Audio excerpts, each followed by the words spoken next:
ReefDudes is sponsored by Brightwell Aquatics and Bulk Reef Supply. Today we're going to install this calcium reactor.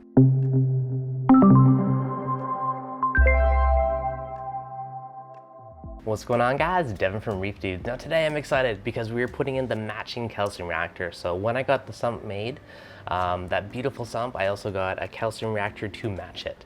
So this is kind of a custom one made by Geo. And something else I did was really cool on it is I actually sent him a Vector S2 to build it on. It normally comes with a CJ pump, which are also great and quiet. However, these little Vectors are dead quiet, and I figured it'd be the perfect addition to the calcium reactor. Now, looking at it, this thing holds a lot of media. When I emptied out my Vertex, it was only about half of this, so it took double the media as my Vertex did. So all that extra media is going to actually add to a lot of the stability of it, which we'll get to in a little bit. Now to run it, I did pick up a used carbon doser a while back, so this is going to be running it. I should probably add a check valve in line just to make sure the water can't go back up into it. Since I got it used, I didn't get one of those, so I'll get one of these in the near future and add a check valve. But for actually setting up the reactor itself, it is super duper easy. There is 3 ports on the top. We got an input and an output and a pH probe port. So the pH probe port kind of works to control the solenoid as a bit of a backup. So you'll be able to see what the pH is inside of the reactor. If it's too low, you can use the solenoid to turn it off. The input is your water input, and that's where we suck from the tank and push through the reactor. And the output is your effluent out to the tank. If we look on the side, you can see where the CO2 intake's in, and you can see a little clear where the water is, where the bubble count will go up. On the side, I think it looks absolutely awesome with the Vector S2, so pretty stoked for that. It's a little custom setup. The ReefDudes special.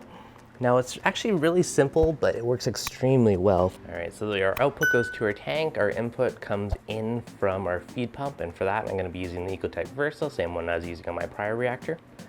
And now the cool thing is this is very simple design, but very effective. So as it pushes in, it actually gets sucked in from the recirculating pumps. This is basically right above it.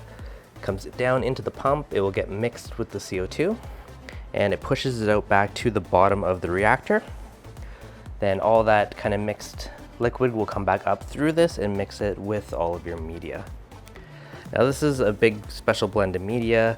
I got ARM and Reborn and Remag and a bunch of stuff in here. So it's kind of whatever I had laying around. Now I actually do have a second chamber that I got to figure out how I'm going to fit it still. And once I get that one installed, it should be a huge bump cut in the pH. One thing you also notice here is there's a little drain port. So if you got to do maintenance, you want to clean it out, got a little valve that makes it really easy to drain it. So pretty cool. So extremely simple to set up compared to some of my previous reactors. So definitely super simple design and super effective. All right, now that's been running for about 5 minutes. It's gotten most of the air out of it. And listen to this. It is dead quiet, which I absolutely love. You hear the little spritz of air, and I think after it's running for about 20 or 30 minutes, and we finish getting all those little air bubbles out, I think it's gonna be absolutely dead quiet. Now, one of the biggest things with this, this being such a big reactor, this is actually for a much bigger tank than mine. However, because there's so much media inside, it is going to keep things super stable. So now that things have been up and running for a bit, you can see just how stable it is. If you take a look at my alkalinity graph, it is almost dead straight. And looking at the test, 8.84, 8.84, 8.87, 8.84, there is a tiniest swing. But now that is some crazy stability. That is 0.03 of a swing between each elk test, and these are 12 hours apart. So it really is pretty crazy of how stable this reactor is keeping things in the tank. Now, one of the other really big cool things with this one is I'm running at a much higher pH than before. My previous reactor, I was running around 6.5-ish. Now this one I've been running it at, there's a little blip from just having it unhooked, but around 6.9. So I'm running it at a higher pH. And because it's such a bigger reactor with so much media, I don't have to run it quite as low to get the elk out of it, which means it's going to be a higher pH for the tank. So overall, I'm super impressed with how well it is keeping my alkalinity dead stable.